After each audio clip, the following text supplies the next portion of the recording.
सलाम दोस्तों, आज हम पादरी मॉर्विन बायर के साथ मसीह की जिंदगी का दूसरा हिस्सा पेश करने के लिए बहुत पुरजोश हैं। पादरी मॉर्विन बायर हमें यीशु मसीह की जिंदगी और हम में उसकी जिंदगी के बारे में तालीम दे रहे हैं। अगर आप नए सिरे से पैदा हुए हैं, अगर आप मसीही हैं, तो यीशु मसीह ने अपनी जिंदगी आप में रखी है और जो तालीम आप देखने वाले हैं, हम उसके लिए बहुत पुरजोश हैं और बहुत मुबारक हैं, क्योंकि यीशु मसीह ने अपनी जिंदगी हम में रखी है। तो आए अब हम पादरी मॉर्विन बायर के साथ मसीह की जिंदगी की तालीम को सीखते हैं। तो चले आए शुरू करते हैं।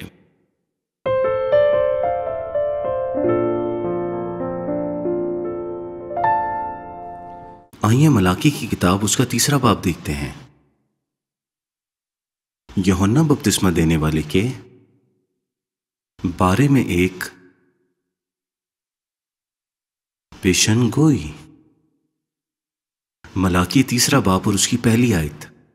देखो, मैं अपने रसूल को भेजूंगा और वो मेरे आगे राह दुरुस्त करेगा, और खुदावन जिसके तुम तालिब हो, निगहबान अपनी हैकल में आप मौजूद होगा। हाँ, अहद का रसूल जिसके तुम आरजूमंद हो आएगा, रब्बुल अफ़वाज फरमाता है। खुदावंद अपने रसूल को राह दुरुस्त करने के लिए भेजता है, और खुदावंद और नया अहदनामा वाज़े करता है कि यूहन्ना रसूल था। और मैं आपसे कुछ इश्तराक करना चाहूँगा इस आखिरी वक्त में कि यूहन्ना ने खुदावंद का रास्ता कैसे तैयार किया। मरकज की किताब पहला बाब उसकी पहली से चौथी आयत में आइए मेरे साथ देखिए। मरकज की किताब उसका पहला बाब पहली से चौथी आयत। यीशु मसीह इब्ने खुदा की खुशखबरी का शुरू। जैसा यसाया नबी की किताब में लिखा है कि देख, मैं अपना पैगंबर तेरे आगे भेजता हूं ताकि वो तेरी राह तैयार करे। तसव्वुर करें, ये अंजील की खुशखबरी का शुरू है, और ये पहली आमद के मुआयने का शुरू था और दूसरी आमद के मुआयने का शुरू होगा। खुदावन ने कहा कि वो एलिया को दोबारा भेजेगा ताकि वो उसके दोबारा आने से पहले वो सब चीज़ों को बहाल करे। तो ये सब दूसरी आमद से पहले बहाल हो जाएंगी। मरकज की अंजील पहला बाब उसकी तीसरी से चौथी आयत में ये लिखा है, बियाबान में पुकारने की आवाज आती है कि खुदावन की राह तैयार करो, उसके रास्ते सीधे बनाओ। यूहन्ना आया और बियाबान में बपतिस्मा देता और गुनाहों की माफी के लिए तौबा के बपतिस्मे की मुनादी देता। ये एक शानदार बयान है, शानदार। मैं समझ नहीं पाया, शायद आप समझते हैं। जब तक मुझे यूहन्ना बपतिस्मा देने वाले का रोया नहीं आया था, तब तक मैं समझ नहीं पाया। मैं उस जमात में था जो उसे सुन रही थी। मैं वहां भीड़ में था, उस भीड़ में मैं शामिल था। और यूहन्ना सिर्फ बोल रहा था, वो छलांग नहीं लगा रहा था, चिल्ला नहीं रहा था। वो सिर्फ बोल रहा था, जज्बाती नहीं हो रहा था। जैसा कि यीशु ने कहा कि वो हवा से बोलने वाला सरकंडा नहीं था। हवा क्या है? रूहुल कुदुस। वो काबू से बाहर नहीं था, क्योंकि उस अजीम ने इस हवा को मसा किया था जो वहां चल रही थी। उस हवा को। लेकिन जब उसने अपना मुंह खोला और बोला, तो ये रब की मौजूदगी के दरिया की तरह था, और उसने वाकई हमें बपतिस्मा दिया और ढांप दिया और हमें तौबा की रूह में डबो दिया। उसने हमें ढांप दिया अपनी तौबा की रूह से। आप अपनी जरूरत देख सकते हैं। और ये एक बहुत बड़ा दरिया था। आप में से कितने लोग ऐसे दरिया में कभी खड़े हुए हैं जो बहुत तेजी से बह रहा है? आप में से कोई ऐसे दरिया में कभी खड़ा हुआ है? आप मजबूत हालत में भी खड़े नहीं हो सकते। वो उसका दरिया था। क्या आपने कभी कैथरीन कोलमैन के बारे में सुना है? कैथरीन कोलमैन, कई लोग उससे मुलाकात के लिए जाया करते थे। मैं और मेरी बीवी भी उससे मुलाकात में रहे हैं। हम सालों की मुद्दत में अच्छी तादाद में थे। ये आज की तरह झूठा नहीं था। वो लोगों को आगे बढ़ने नहीं दे रही थी। वो उसको छुए बगैर खुदावंद की हजूरी में जा रहे थे। ये कैथरीन कोलमैन की किसी भी चीज से बहुत ज्यादा ताकतवर था और उस ताकतवर जमात में हजारों लोग थे। वहां हम सब वाकई ही जमीन पर थे, वहां देखने और सुनने के लिए खुद को थोड़ा सा ऊपर रखने की कोशिश कर रहे थे। हमने वहां एक दूसरे को पकड़ रखा था कि उसको देख सकें और सुन सकें। वो मुकम्मल तौर पर डूबे हुए और ढांपे हुए थे और वहां फरीसी जमीन पर थे और उनके पास यूहन्ना को मुस्तरद करने का कोई भी दूसरा बहाना नहीं था। ये बहुत अच्छा था और ये बिल्कुल हैरानकुन था।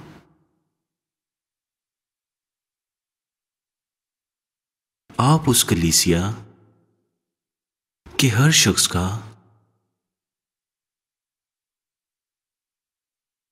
रद्द अमल तस्वुर कर सकते हैं। यूहन्ना पहले बाब की 29वीं आयत में जब उसने कहा, देखो ये खुदा का बर्रा है जो दुनिया का गुनाह उठा ले जाता है। आप जो महसूस कर रहे हैं उसका जवाब देखें, अपने यकीन का जवाब देखें, उस तौबा का जवाब देखो जिस तौबा के जवाब में तुम डूब गए हो। उसने तौबा के बपतिस्मे की मुनादी की। वो अमल सिर्फ उसकी अलामत था जो हो रहा था। उन्हें पानी में डुबोना ये अलामत थी कि वो इन्हें तौबा में डुबो रहा है। पानी में डुबो देना एक तौबा की अलामत थी। जो उन्होंने गुनाह किए हैं उनसे तौबा करने की अलामत थी। उसने बपतिस्मे की मुनादी की और उसने तौबा की मुनादी की। आप समझे? मुनादी ने उन्हें तौबा में डुबो दिया। गिरजाघर की तारीख में हर दौरे का आगाज सिर्फ और सिर्फ तौबा के साथ हुआ है। जब तक खुदा हम पर तौबा की हवा नहीं चलाता तब तक हम अपने गिरजाघरों में तौबा की मुनादी को नहीं कर सकते और हम अपने रास्तों से उसके रास्ते की तरफ जाने लगते हैं। 1906 में अहैया उससे मुस्तस्ना नहीं था। जब पादरी इवन रॉबर्ट्स एक दिन मेंबर में खड़े हुए थे और खुदा से फरियाद करने लगे कि ऐ खुदा हमें मोड़ दे। वो खुदा के हुजूर रो रहे थे और मुसलसल फरियाद कर रहे थे, खुदाया मुझे मोड़ दे, मुझे मोड़ दे, खुदाया मोड़ दे। बस वो यही कहते रहे कि मुझे मोड़ दे। और फिर अचानक से उस गिरजाघर पर तौबा की रूह छा गई और वो पुकारने लगे कि खुदाया हमें मोड़ दे। और फिर तौबा का वो दरिया अचानक से गलियों के अंदर बहने लगा और वहां लोग सजा यापी की भारी रूह के तहत अपने गुनाह के लिए अंदर आने लगे। और वो दरिया इतना ताकतवर था कि 3 महीनों में पूरी की पूरी कौम बदल गई और उसमें डूब गई। वहां सब कुछ बंद था। सब दुकानें, कैंटीन्स और सिनेमा, सब घर बंद थे। वहां के कान कुन जो रोजाना कानों में जा रहे थे सिर्फ बुरे ख्यालात के बारे में सोचते हुए बुरे लतीफे सुना रहे थे और खौफनाक जुबान बोल रहे थे। उस वक्त से वो गीत गाते और खुदावंद की इबादत करते हुए अपनी कानों में जा रहे थे। हमें आज अमेरिका में और दुनिया के हर मुमालिक में इसकी जरूरत है और तौबा करने की भी। ऐ खुदाया हमें अता फरमा उससे पहले कि बहुत देर हो जाए। लूका की अंजील पहला बाब और उसकी 17वीं आयत में, और वो एलिया की रूह और कुव्वत में उसके आगे आगे चलेगा और वालिदों के दिल औलाद की तरफ और नाफरमानों की तनाई पर चलने की तरफ फेरे। मलाकी भी हमें एलिया और रूह की कुव्वत बताता है। मलाकी उसके चौथे बाब, उसकी 5वीं और 6ठी आयत में मैं चाहता हूं कि इस बात पर आप तवज्जो दें। ये जो मौजू है वो इलाइजा की रूह की कुव्वत के बारे में है। देखो, खुदावंद के बुजुर्ग और होलनाक दिन के आने से बेशतर मैं एलिया नबी को तुम्हारे पास भेजूंगा और वो बाप का दिल बेटे की तरफ, बेटे का बाप की तरफ माइल करेगा। दूसरे अल्फाजों में यह घर से शुरू होता है। तौबा की रूह शौहर को बीवी पर तनकीद करने के बजाय उसका सबब बनती है और ये उसे कहने का सबब बनती है कि तुम अपनी बीवी के लायक नहीं हो, बजाय उसके के बीवी उस पर तनकीद करे। ये उसके कहने का सबब बनता है कि मैं अपने शौहर के लायक नहीं हूं, और ये और बच्चों को भी कहने का कि वालदैन के लायक नहीं हैं। ये सब तौबा की रूह से आती है और ये सब अपने घर से शुरू होता है, आपके घर से शुरू होता है। हम इसके लायक नहीं हैं जो हमें मिला है। यहां तक कि हम अपने पादरी के लायक भी नहीं हैं।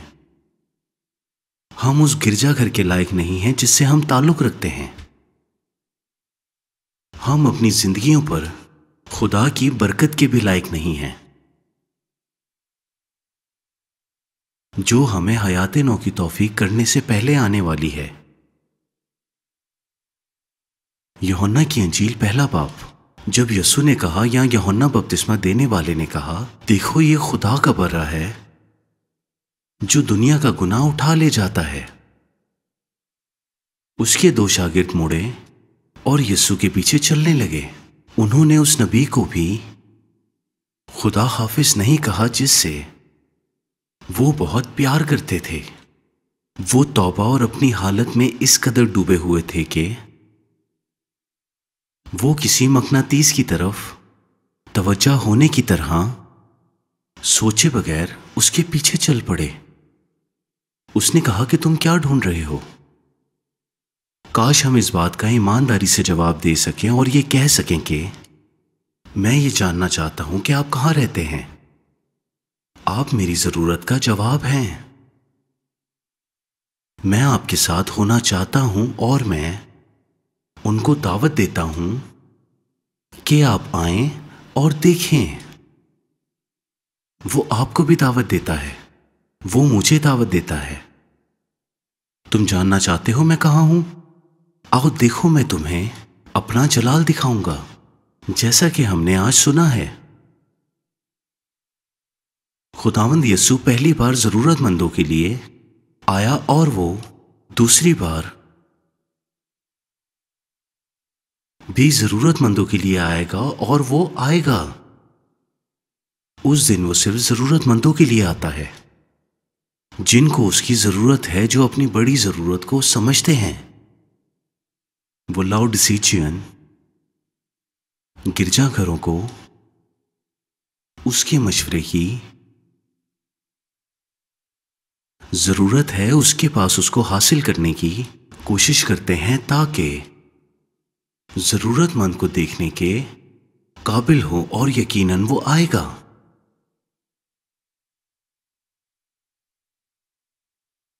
जिनकी रूह जरूरतमंद है। मैं कुछ समझना चाहता हूं कि इस कमरे में मौजूद हर इंसान की बाशमूल मैं, हम सब बहुत गरीब हैं। हर कोई, मुझे मिलाकर हम सब बहुत गरीब हैं।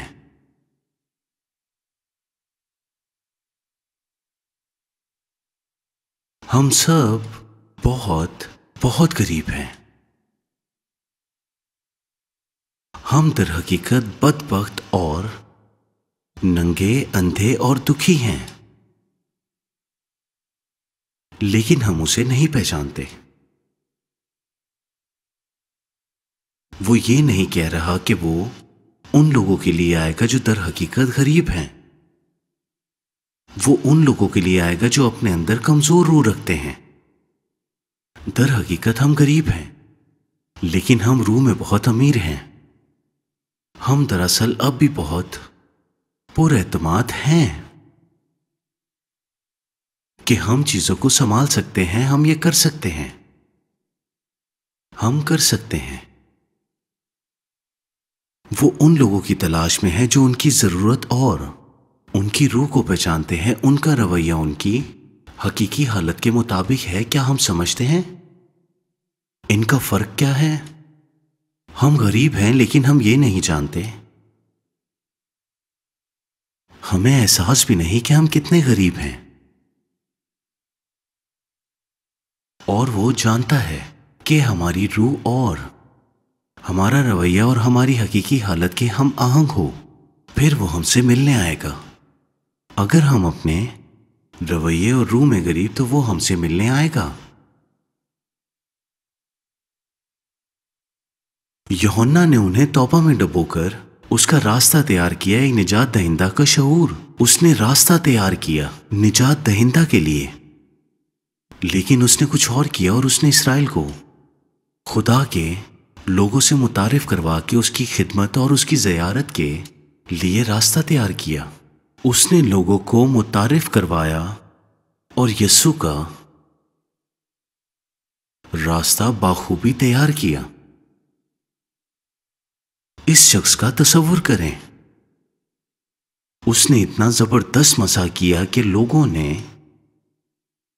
खुद उसे कहा कि यूहन्ना की अंजील उसके पहले बाब में गौर करिए, अगर वो मसीह था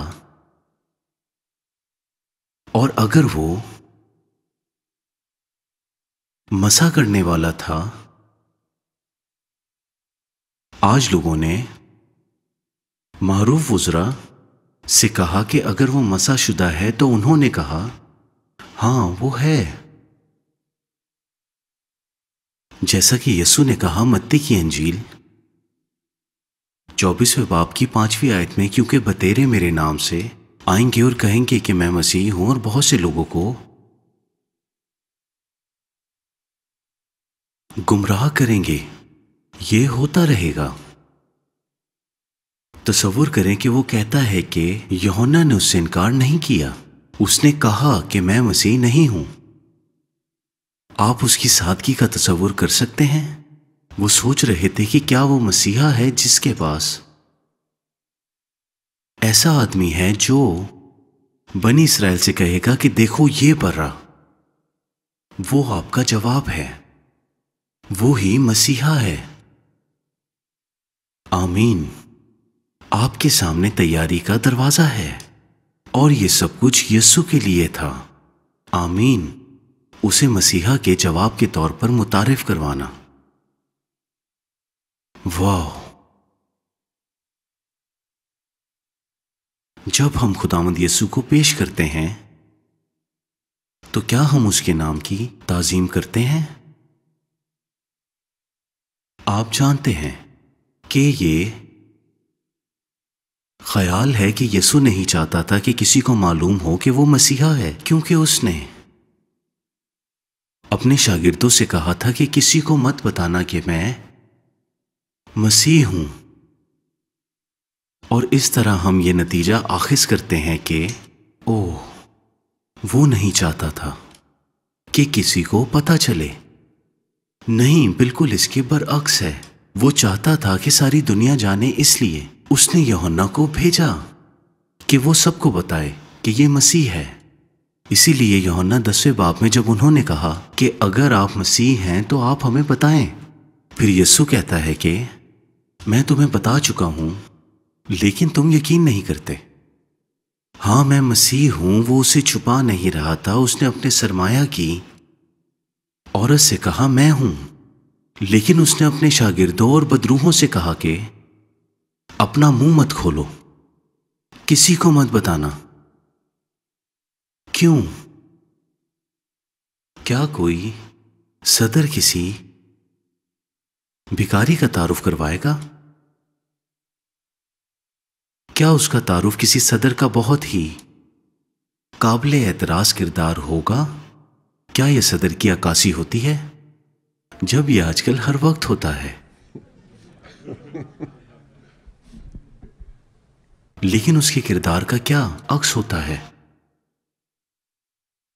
सच है, सोचें ये क्या होता अगर शागिर्द सबको बताते बाहर निकल जाते वो मसीहा है और वो सलीबी मौत के बाद मसीह है। लोगों का तसव्वुर करें कि उनका उसके बाद क्या रद्द अमल होता कि ये मसीह है। उन्होंने दो सही नतीजों में से एक नतीजा आखिज किया होगा, क्योंकि उन्होंने उसे पेश किया था। वो जानता था कि छोड़ दिया गया है। और उस तरह लोग क्या नतीजा आखिज करते कि अगर दुनिया को बताते कि वो मसीह है। उन्होंने कहा होगा कि या तो हम लोग वाकई उस पर यकीन नहीं करते, या तो वो झूठा है। आप उसके साथ 3.5 साल तक चलते रहे। अगर वाकई आप उस पर यकीन करते तो ना छोड़ते। अगर आपको वाकई यकीन होता कि वो जिस्मानी तौर पर खुदा है तो आप ऐसा रद्द अमल नहीं करते जैसा आपने किया था। या अगर आप वाकई उस पर यकीन रखते हैं और अगर वो झूठा नहीं था तो फिर आप मुकम्मल तौर पर नाकाबिल एतमाद गवाह और काबिल एतराज किरदार होते। आपने जलाल के खुदा को छोड़ दिया। जी हां, आपने जलाल के खुदा को छोड़ दिया। हम ये आपसे नहीं सुनना चाहते। हम आपसे खुशखबरी क्यों सुनना चाहेंगे जब आप इस किस्म के लोग हैं? वो जानता था कि उसका गिरजाघर उन रहनुमाओं पे मुनस्सिर है जो सलीब के सामने कमजोर और लड़खड़ाते हैं। वो जानता था, इसलिए वो नहीं चाहता था कि उनकी साख खराब हो। और यीशु ने कभी भी अपनी साख को बचाने की कोशिश नहीं की। उसे इस बात की फिक्र नहीं थी कि वो उस पर लानत भेजें। वो उसके नाम पर, उसकी सच्चाई पर और उसके पैगाम पर मलामत करने के लिए उनके बारे में फिक्रमंद था, क्योंकि वो जानता था कि उसका नाम वो वाहिद नाम है जो आदमियों में दिया गया है जिससे हम निजात पाएंगे। और अगर इंसानियत इस नाम को मुस्तरद करती है तो वो जानता था कि इंसानियत खत्म हो जाएगी। वो लोगों और इस पैगाम के बारे में फिक्रमंद था कि जो रसूल उसके जाने के बाद लोगों को देंगे। कितना शानदार खुदा है। वो चाहता था कि हम सबको मालूम हो कि वो नहीं चाहता था कि किसी को मालूम हो कि वो चाहते हैं। आप समझे? इसलिए कि उनके रद्द कर देने के बाद क्या होगा।